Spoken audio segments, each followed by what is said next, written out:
Rajiv Montgomery Noah was an eccentric billionaire, a failed politician with wild white hair encasing his head like a mane. He escaped to the northern mountains when his political career became burdensome and perilous.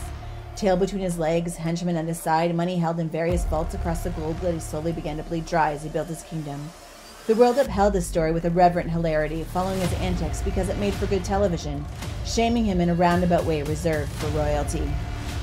I am Alanna, and this is Racing Home, the podcast where I unpack the journey of writing the first book in a series about the end of the world. Welcome. I was listening to a podcast with Inger Kenobi, a UK life coach and just creative genius, and she was talking about being a burden and encouraging others, encouraging me to be a burden. And what that means is to be okay with taking up space, to ask for what you need, to take what you need, and to do it without apology. So inspired by that challenge, I am facing that head on. I am being a burden. I am taking up space by making myself a priority. Now, I've always thought I had a pretty good balance until I really start to unpack where my time is going, what I'm doing, what I'm focusing on, where my energy is going, and what makes me happy. I love my job. I love the work that I'm doing in supporting other creatives, other authors. It's really rewarding work. But I am also a creative and I am also an author. So with Inger's help, I am allowing myself to become a burden in my own day-to-day life by being the first thing on my agenda every day.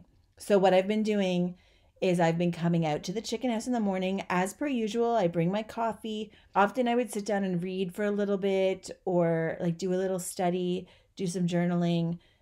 Now, the first thing that I'm doing is I'm sitting down, I'm opening my laptop, and I am writing at least my daily word count goal before I allow myself to do any other work. I'm not allowed to check emails.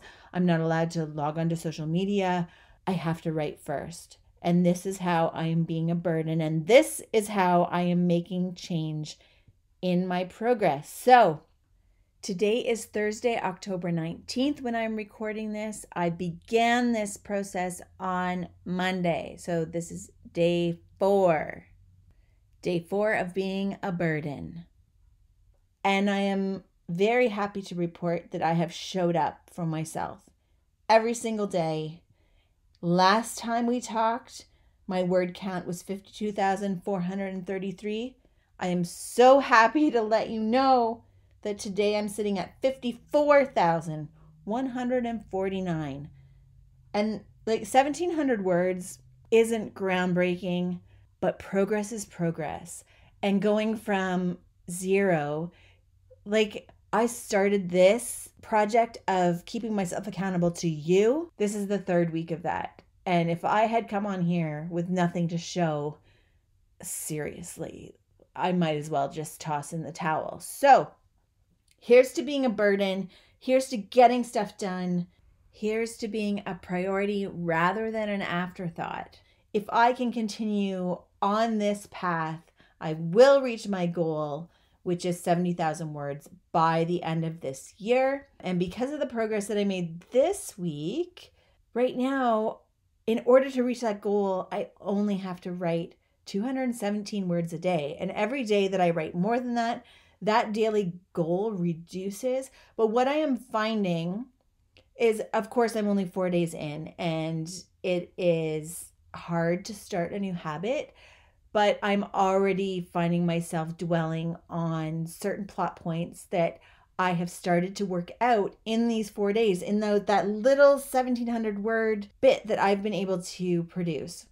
I've spent most of my writing time these 4 days getting to know a character that I hadn't really developed yet. I knew who she was. I knew a little bit about her. I had a picture of her in my mind.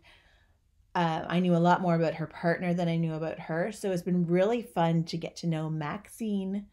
She owns a little flower shop in New York City. She's just lovable, and I'm really enjoying unpacking who she is. She is an emotional character.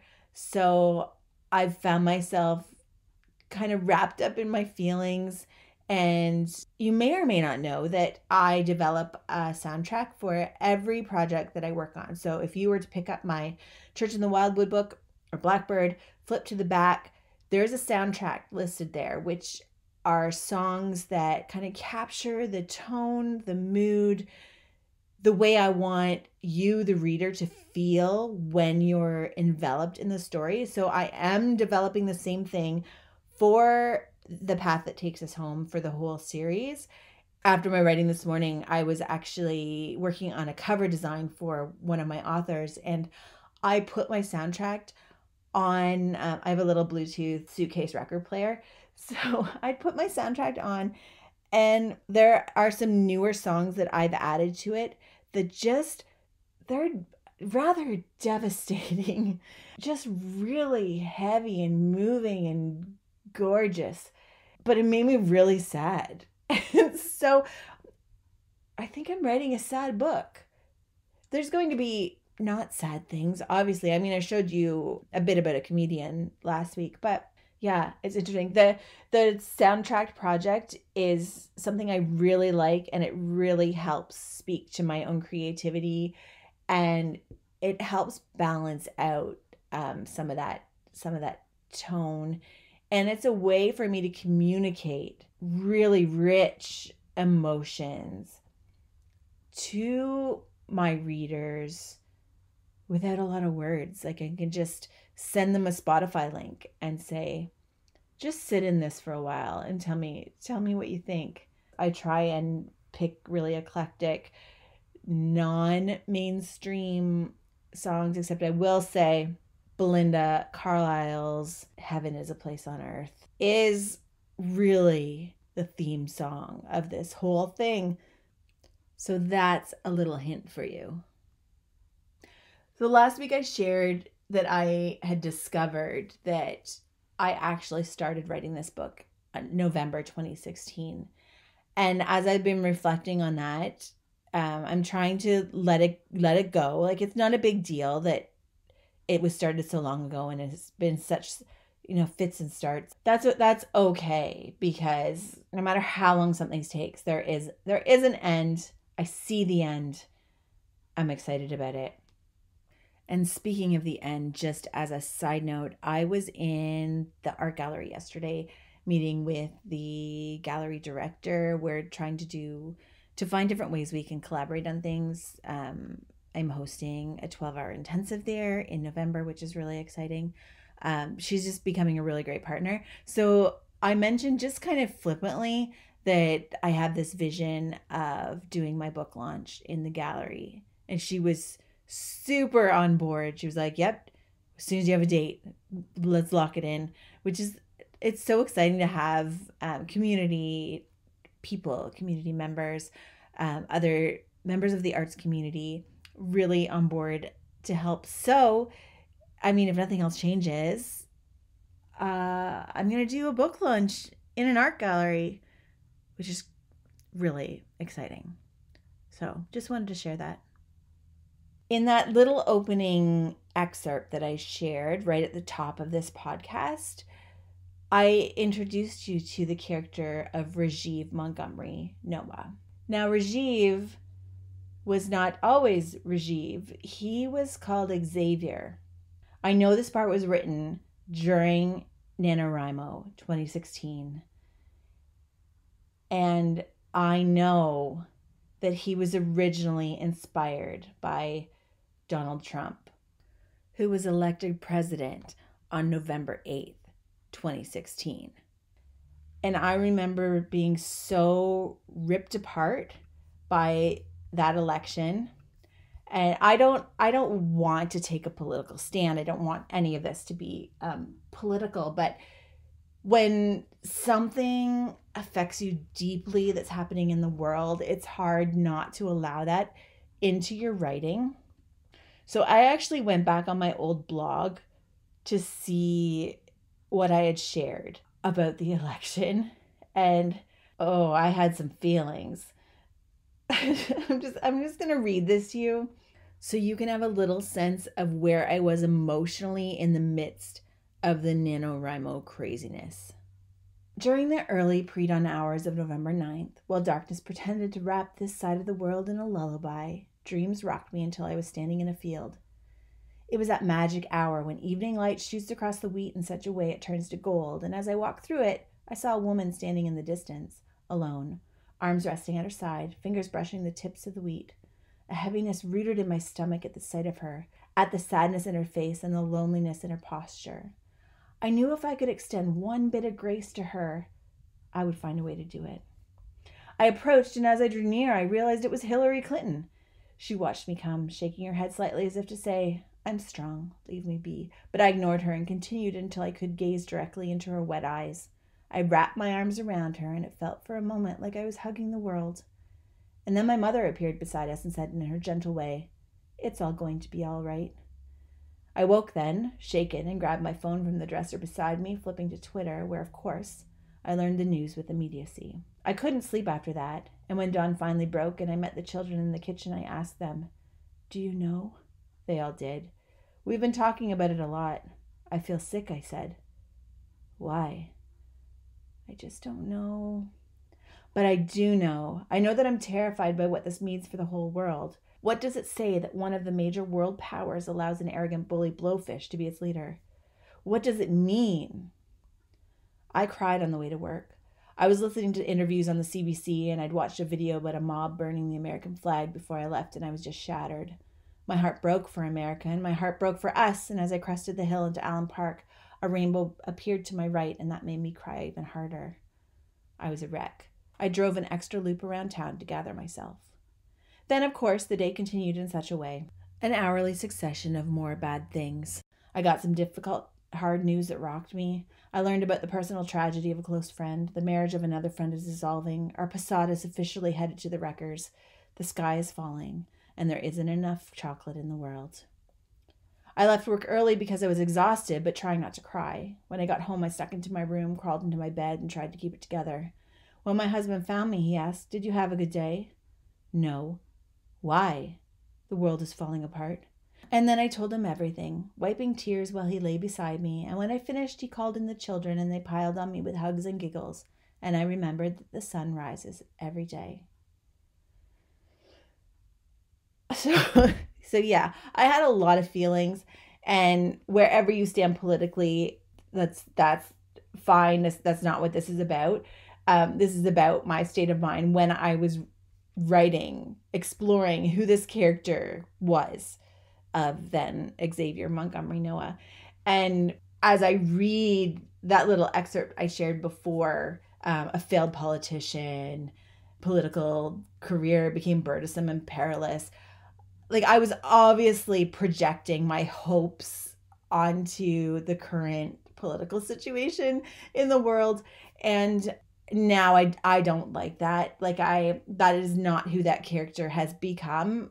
As I work through my feelings of the political state of the world and remove those from my expression of creative fiction, this character became so much more and developed a great heart, really.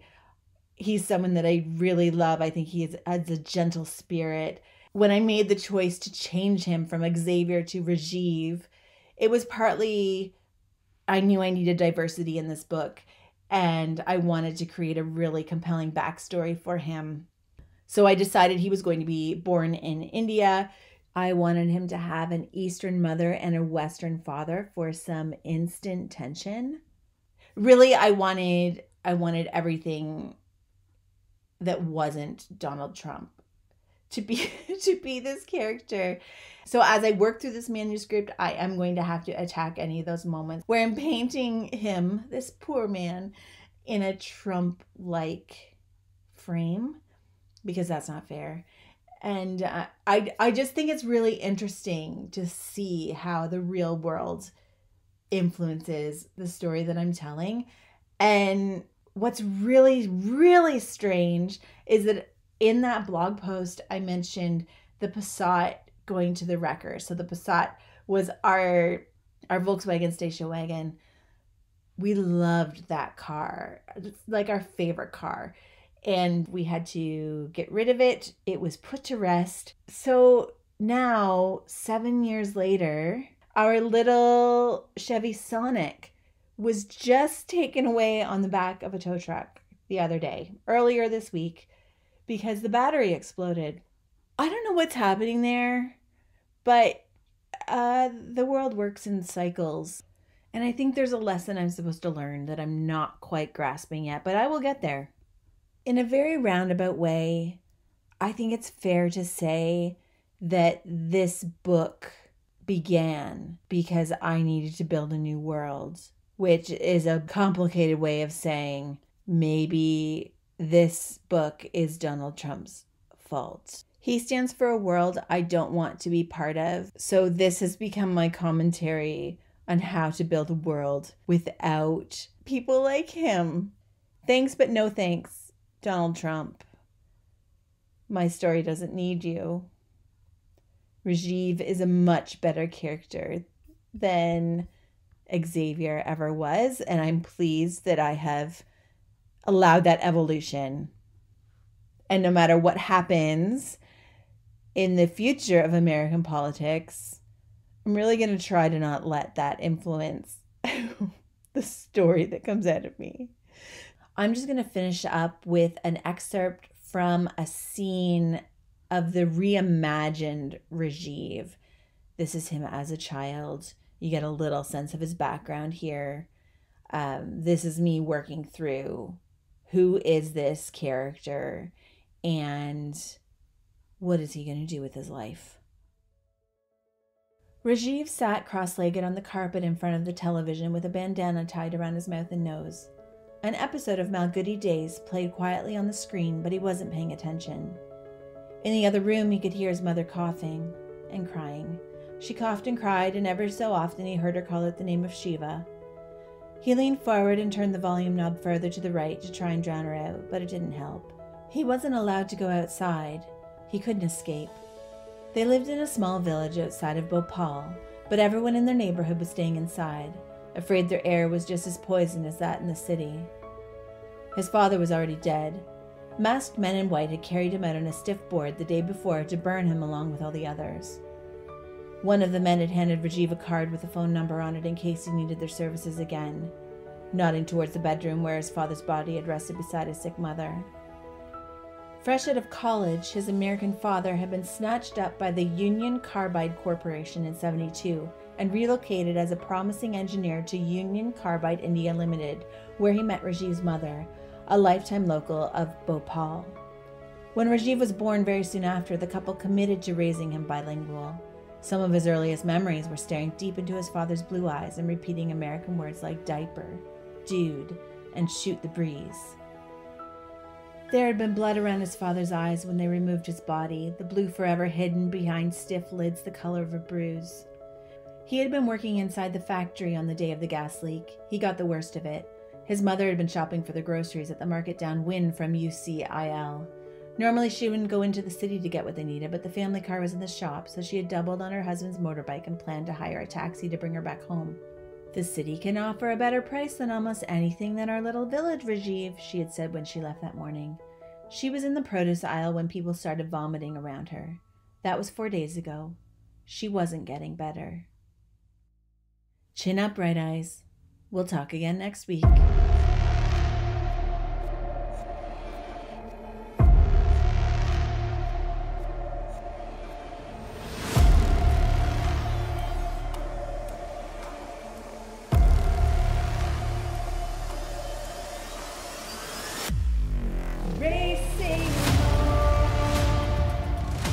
Racing Home is a Chicken House Press production. Theme music by Alex Grohl and Alanna Rusnak.